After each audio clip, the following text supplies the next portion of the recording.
Hi everyone, ఈరోజు మనం కాకరకాయ వేపుడు ఎలా చేయాలో చూద్దాం. కాకరకాయ వేపుడు ఒక్కసారి ఇలా ట్రై చేయండి, చాలా టేస్టీగా ఉంటుంది. ప్రాసెస్ ఏంటి ఇప్పుడు చూసేద్దాం. ముందుగా కాకరకాయల్ని చిన్న ముక్కలుగా కట్ చేసుకుని సాల్ట్ వేసుకుని వాటర్లో ఒక 20 మినిట్స్ సోక్ చేసుకోండి. 20 మినిట్స్ తర్వాత ఇలా చేతులతో వాటర్ పిండేసి తీసుకోండి. ఇప్పుడు ఒక కడాయిలో ఆయిల్ ఏమీ వేయకుండా జస్ట్ 15 మినిట్స్ డ్రై రోస్ట్ చేసుకోండి. ఇప్పుడు కాకరకాయ ముక్కలు కొంచెం సాఫ్ట్గా అయ్యాక ఆయిల్ వేసి ముక్కల్ని క్రిస్పీగా అయ్యేంత వరకు బాగా ఫ్రై చేసుకోండి. కాకరకాయ ముక్కలు బాగా ఫ్రై అయ్యి కలర్ చేంజ్ అవుతాయి.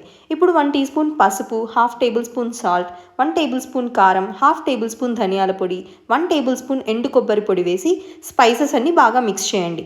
1 టేబుల్ స్పూన్ ఆయిల్ కూడా వేసి ఫ్రై చేసుకోండి. ఇందులోనే 1 teaspoon garam masala, 1 teaspoon sugar వేసి బాగా ఫ్రై చేసుకోండి.